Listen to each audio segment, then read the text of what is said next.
Hello, class. As I mentioned in the previous lecture, I will be in Houston during the time that the class of September 10th will be held.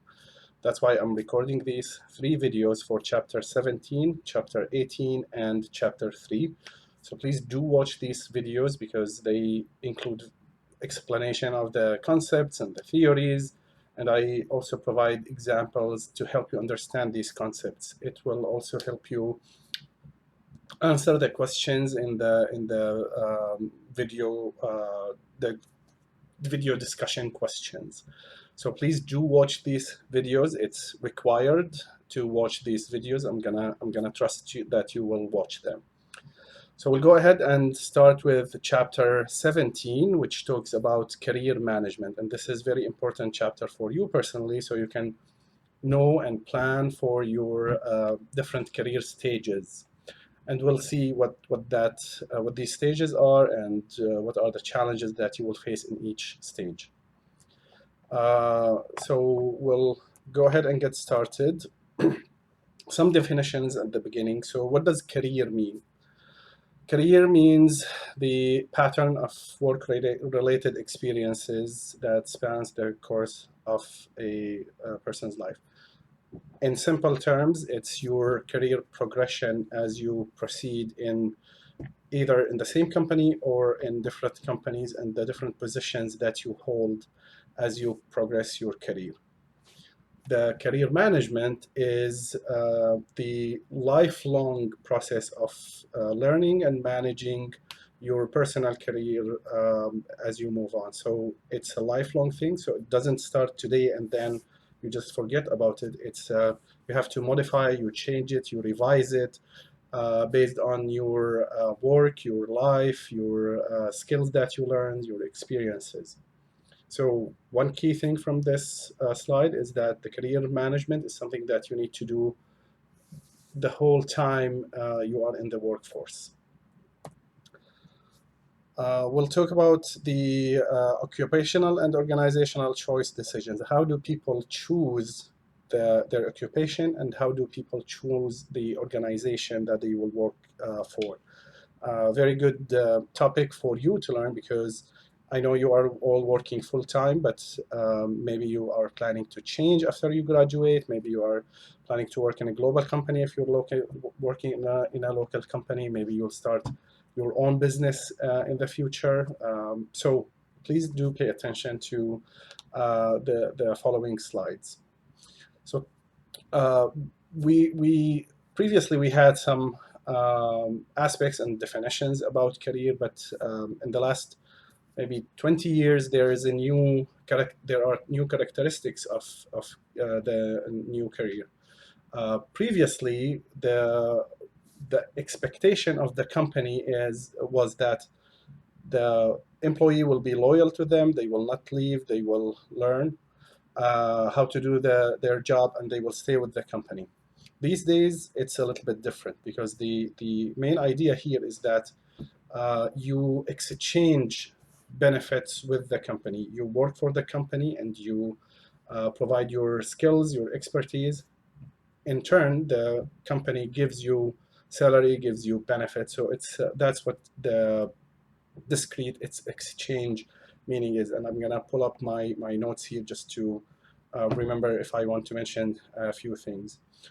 The second thing is the occupational excellence. Previously, when you are supposed to do something, you'll just do it, and that's it. There's no preparation for the future opportunities. You do whatever you are supposed to be doing in your department, in your position. These days, the concept of occupational excellence is the companies try to continuously improve your skills that you can use across the company. So in many cases, you will be serving, say, in the HR function, but then the finance department will ask for your help to support in an HR related project that they are doing. So the company needs to prepare you so you can understand the terminology of finance, understand the main sub-functions of the finance. Organizational empowerment. usually or previously the decisions were made at top of the organization and it goes down to the employees. Right now, the power, the authority is actually flowing from the top to the employees, and that's where you hear things like self-managed teams. These are teams that have authority to do things in the organization. They need to be aligned with the strategy of the company, but they do have autonomy and authority to do things. And finally, project allegiance. That's previously you just do your task. You don't go outside what is supposed to be for you to be doing in a specific project. So you don't really care about the project, if it's implemented, if it's finalized or not. These days, the commitment is actually to complete the project. So these are a few things that you need to keep in mind when you start your career with another company, or even in your current positions. And by the way, if you have any questions or comments, please take notes of them, and we can talk about them when we meet the following class. Okay. There's a theory called the John Holland's theory of occupational choice, and what this theory says is that the personality helps characterizing or helps individuals decide what they want to work, what position they want to hold, what type of work they want to do. And according to the theory, there are several personalities, and we'll see what each of these means: the realistic, artistic, investigative, social, and conventional, and enterprising. So the assumption of this theory is that people choose occupations that matches their personalities. And we'll see a few examples here. I need to put this in the this mode. So the realistic person, according to the theory, they are stable people, they are persistent and materialistics. And a good example for that type of personality, a job that they succeed in, is the mechanical engineering type of work. Investigative person, they are curious, they are analytical, and they are independent. And a good example is economists. Artistic persons, these are imaginative, emotional, and impulsive. A good example will be an architect, because they focus on imagination. Enterprising person, I would put myself in this category personally. These people are ambitious and energetic and adventurous. A good example is an HR manager. Social person, they are cooperative, they like to help people, they are sociable, generous, and a good example would be a social worker. And finally, conventional person, efficient, practical, and obedient, and a good example would be an accountant. So again, based on the theory, the personality influences the decision. Now, there are other factors, of course, that you may be aware of personally. Something like the parent's occupation. If your father is a doctor, it's likely that you will become a doctor because you know that field. You look at your father or mother as a role model. So it's possible that you try to get the same occupation. Geography plays a role. If you are in Detroit area in maybe the 60s, the 70s, where the car manufacturing was blooming, it's very likely that you will be working for a car manufacturing company. Same thing with the social class and economic conditions that impact the decision of someone what type of career they want to pursue. Okay. So moving on to other theories on how individuals choose the organization. So the previous theory was talking about how you choose your occupation. These theories will talk about how you choose the organizations. And We have a couple of theories here. The expectancy theory, where the individuals try to choose organizations that maximize the positive outcome and avoid negative outcomes. So positive outcomes, some examples would be like a high salary, good benefits, um, large number of public holidays and vacations, and try to avoid negative outcomes, something like having to relocate, for example. You may reject a job offer because they require you to relocate to another state or even another country. So as an individual, you try to maximize the positive outcome and avoid the negative outcome. Now, you may satisfice, which means that you choose the first organization that provide or gives you the one or two important criteria, say salary and location, and then you justify other things that you were focusing on. Maybe you will sacrifice or justify for less benefits because the location is better. So something to consider when you try to find a company if you are planning to choose a new company.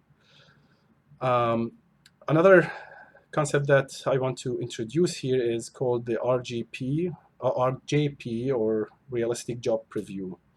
And what this is that as an employee, when you try to find a good company, be realistic about it. Don't just focus on the positives, but you need to also focus on the challenges that you will be facing. For example, maybe you want to work for a banking organization, like you want to work or a like financial consulting organization, but you don't like to wear a suit every day. So maybe you need to change that attitude and be fine with wearing suits. Or maybe you can choose something that you can work behind the scenes so you don't have to wear a suit every day. So be realistic when you look at the companies that you want to work for. And the RJP is actually does help the organization, because when they provide to the new to the applicants, they explain through their websites, through their career website, through their communications to the community outside the organization. They explain to them what are their main focus areas and what's their culture is, and we will talk about culture in a second. So it helps the company, because when they are realistic about the company, you as a candidate may say, you know, this is not the company for me, so I don't want to work for this company. And this helps the company because it will find better matches for what they for their culture, and it will lower the turnover, and it makes the retention or keeping the employees, it makes it easier. Okay, so that's what Realistic Job Preview is all about. Moving on to the foundations of a successful career, and please do pay attention to these advices, because they will help you in the different stages of your career. First thing is to be your own coach. And what that means is that you need to don't stand still. You need to acquire skills, develop your self-reliance, and be flexible and team-oriented. It's very, very likely that you are currently working in teams, or in the future you will be working in teams. If you are working in a global company, I guarantee you that you will be working in teams. Even if your job is the most individual job, you still have to be in a team. So you have to be team oriented to be successful. Of course, we talked about change, and be open to change, and ask questions and listen to answers, because the world is changing, and due to the globalization and all these factors that we talked about in the first lecture, there's a lot of ambiguity. So please be tolerant of the ambiguity in the workplace. And of course, behave ethically, because it's proven that when you behave ethically, you succeed. If you do not, you do not succeed. So keep that in mind. Another advice here is to develop something called emotional intelligence. And I personally I'm still developing this skill. I'm not very good at it. I would say I hope I'm good at it, but it's not one of my strengths. So I'm continuously trying to develop this. And what emotional intelligence means, several characteristics, like self-awareness. You are aware of your skills, of yourself. Self-control. You feel that you have control of what you're handling. Being trustworthy and confident, and have empathy with your colleagues, with your team members. And it's very important skill that you need to develop. So please try to develop these aspects. Moving on to the career stage model, and please do pay attention to this model, because it explains the different stages that you go through your career, and it tells you where each stage is usually at, like what's the age of each stage. So in the early adulthoods, you're at the establishment stage of your career. You are learning the job, trying to fit in the organization, um, probably getting promoted, but you are still in a level where you are not driving the organization or driving a department. You are more individual contributor. In the advancement stage, you focus on high achievements. You try to distinguish yourself from others by working in global projects, or working on projects that have a magnificent impact on the organization. And this goes probably between 40 and I would say 50. In the maintenance stage, you are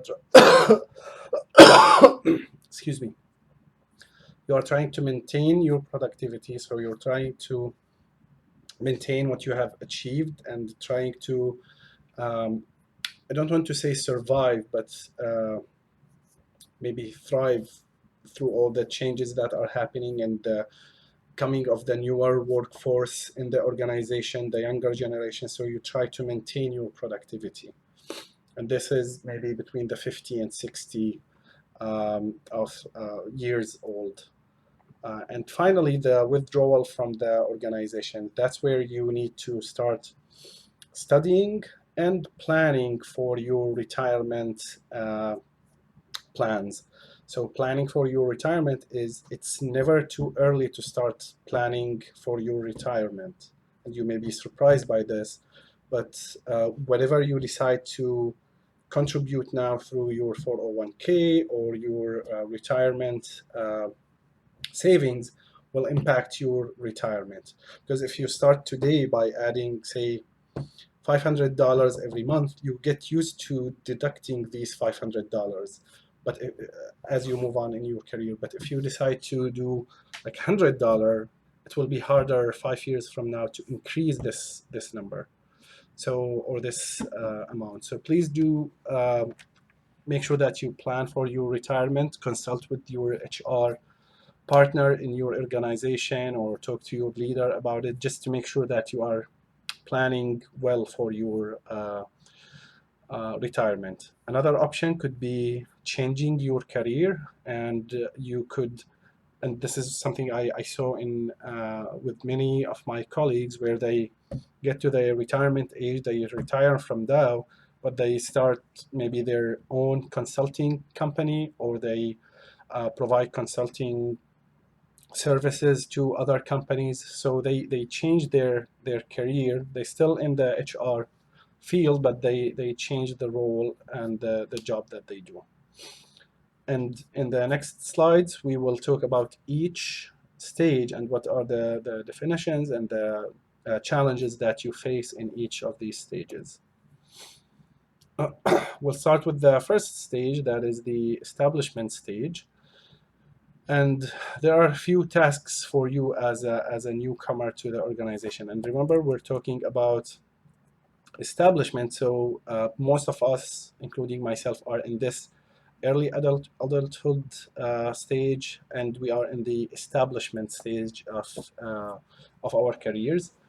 Um, a few tasks for you is to negotiate an effective psychological contracts, and this is, as you can read here. I don't know if you will be able to see these notes in the video, but anyways, it's the implicit agreement between the individual and the organization that specifies what's expected from each entity, from the organization and from the individual. So try to get a good contract. Now, you may, as we said, you may satisfy it, and you may sacrifice a few things in order to get to a good company, and then you can make your way up in that company, and you can gain more as you proceed in your career. There are definitely challenges of stress and socialization, and socialization is the process of integrating to the company culture. We will talk about this in the next chapter. So you need to be flexible and be able to manage the stress. And usually companies have like well-being uh, departments where you can consult with them if you have stress. And I think we have a full chapter that talks about stress. I don't remember if it's a full chapter or a big chunk of a chapter, but we do talk about stress in the future chapters. And finally, make the transition from an organizational outsider to an organizational insider. Um, so try to learn from others about the organization, excuse me, about the culture of the organization, etc. We move now to the next stage, which is the advancement of the career stages. And in the advancement stage, you have few issues. Since you developed job experiences, you now explore your career path, and you may move within the same organization or function, like in HR, or you may move to outside the function that you're working on, move to supply chain or move to finance, etc. Some important issues to consider at this stage is to trying to find a mentor. Uh, Finding a mentor is very important because it helps you. The mentor will help guide you through your career, and I don't necessarily agree with this. With this with the book when it says this is something that you need to consider in the advancement stage. I believe it has to be in the establishment stage. So right now, at your career, wherever you are at your career right now, you are in the establishment stage, and I think you definitely need to find a mentor. And we'll mention here how the mentor can help you advancing your career. This will be in the next slide. Another challenge that you may face is that when you have a dual career at your household, so you and your spouse are working, so there will be some conflicts. Whose career goes first? If you are required to move to another state, but then if you do that for a promotion, but if you do that, your spouse may lose his or her job here in the current state that you are living in. So whose career takes the first priority? Also, the challenges of the kids. If you have kids, when both parents are working, who's gonna take care of the kids? Who's gonna attend the school meetings, etc. So things that you need to work out and find solutions for. Finally, you have the conflicts between work and life and personal life. So you will have your personal life outside the company. So you may be taking care of an elder parent, you may be taking care of your kids, you may be, God forbid, you may have some kind of illness that you need to take care of. So you need to manage and resolve the conflicts between your work and your personal life. Some definitions here and some questions that you need to ask yourself about in the advancement stage is about your career path. Am I on the right career path? Am I planning it correctly? And that's where the mentor comes in and helps you a lot.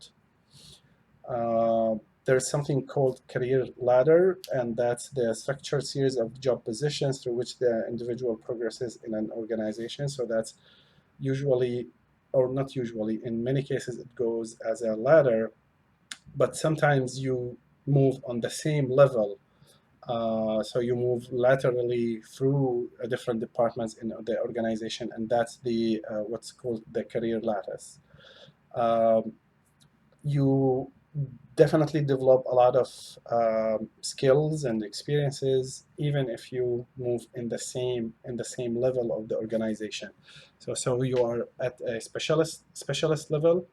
If you move to a specialist role in a different department, you will definitely learn because you'll be dealing with new issues, dealing with new people, and you will be learning from them. Okay.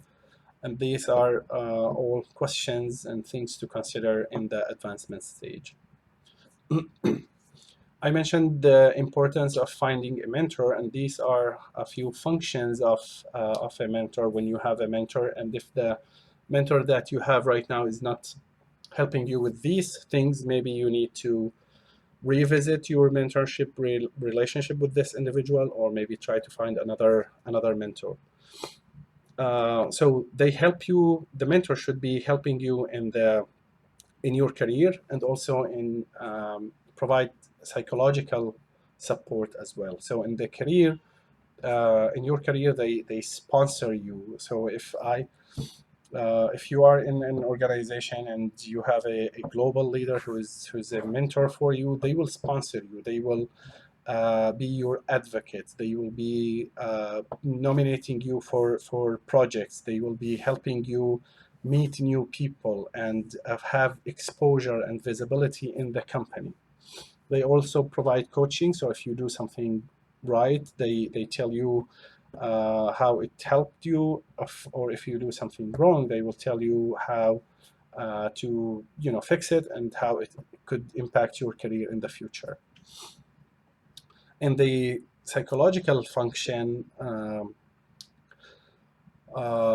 you look at the things like role modeling, and you look at this this mentor as a role model. They may provide you counseling services. So if you're having like a personal issue or something like that, so you can get their support as well. And they could be your friends. And I personally have a mentor who's literally my one of my very close friends, and she is providing great support for me. Although she left now, but she is still my mentor. These are a few characteristics of good mentoring relationships. If your mentor is not providing these things for you, you may want to have a conversation with them, or you may want to find another mentor. And you can read these from the slides. I previously mentioned the dual career partnership and challenges, but you can look here at more issues like gender stereotypes in many societies, even in the United States. There is a gender stereotype where we say, men work in the workforce and women stay at home and help with the kids. This is definitely a wrong practice, because in many cases women are actually doing great in the workforce, and you need to as a male individual, you need to keep that in mind. It's not do not stereotype, and if your wife is able to proceed in her career, you'll need to provide the support for her. So try to avoid this stereotypes, and usually it goes men to women. We don't usually have it the other way around. We talked about time pressure and trying to manage all the responsibilities at the household. When you're working, you and your spouse working 8 to 5, or maybe working in the weekends. And deciding whose career takes precedence, that's another conversation that you need to have with your spouse, and obviously avoid jealousy, because their success is your success. Um, we touched on the challenges and the work-home conflicts, because you, as an individual, you have responsibilities outside work. And when we talked about stress, we talked in more details about these challenges. But some ways to manage the conflicts is try to get from your company, from your organization, a flexible work schedule, so you can work longer hours, you can work on the weekend, you can have flex time. And uh, we by the time you're watching this video, we will be already discussed the job and work design chapter, and the types of flexible work arrangements that you can get. So part-time hours, job sharing, I will explain those in the lecture that we will have on the September 3rd. So when you watch the video, you have already been exposed to these concepts. Um, the third stage of the career stage model is the maintenance, and there are some challenges here. You're trying to sustain your performance, and sometimes people reach what we call the career plateau. And what that means is that you get to a level in the organization that you are very likely not gonna go beyond it. So you got to, say, a head of department, but you don't have a department on a national level in the United States, for example, and you don't have the skills and the ability to go beyond that, because you don't have the global experience to manage something globally. So that's when you get to a career plateau. Personally, I know a friend who got to a position. Uh, he was the associate lab director, and there's no way that he will get to a lab director position, because there are skill set that he needed to develop long time ago when he started his career, but he did not, for many reasons, because he was focusing on other things, and he does not regret that. He's doing very good job. That's why he decided to leave this organization or lab that he's working on, and move to another lab where he will be the director of that lab. So in that particular lab that he was working for, he knew that he will not reach any further than the associate lab director. So he decided to acquire skill set that is needed in another lab, and he will become the lab director of this new lab. Um, Sometimes the company offer things for these individuals to help them still stay with the company, because they don't want them to leave. So they put them in a different department, different position, and that's what the lateral move is. They don't go to the, say, the global level, but they move from head of HR department to a head of supply chain department. Okay. The companies also try to put these individuals in project teams, so not necessarily in the same function that they are working in, to get their experience and benefit from that experience. Now we move to the fourth and last stage, which is the withdrawal from the workforce. And this is basically retirement. And one thing I want to mention here about the individuals who are closer to their retirement, sometimes they are there. We have unconscious bias that these individuals are less motivated and they resist change, and that's not always correct. And it's actually in many cases is not correct. These individuals are wealth for the organization because they have great experience, they value work ethics, they are loyal to the company, they have very good ethics, as I mentioned. So we need to use these experiences, use these skills, and have a good match between the older organization, like the older individuals, and the younger generation who's coming in the organization and benefit from those. We can, and you'll see in a second, you can put them give them like mentorship responsibilities. You assign them as mentors, and you can benefit from their experience. Now, why do people decide to stay longer in the workforce and try to extend their retirement age? Sometimes they have family issues, sometimes they want the income. So you need to be aware of these things and plan for that stage ahead of time, so you don't feel that you have to work when you are at retirement age, because you can withdraw with the savings that you have. You can withdraw from the organization, from the workforce, and you can still have a good life after retirement. And you can, and this is something that I'm seeing with many of my colleagues who are planned very well for their retirement, and they are enjoying their time right now after retiring, staying on a beach house or a lake house, and they are actually doing the things that they enjoy doing, whether it's volunteering or running or fishing or something like that, because they did plan very well for their retirement. So again, my advice to you is do not look at retirement as something that is coming, after many, many years.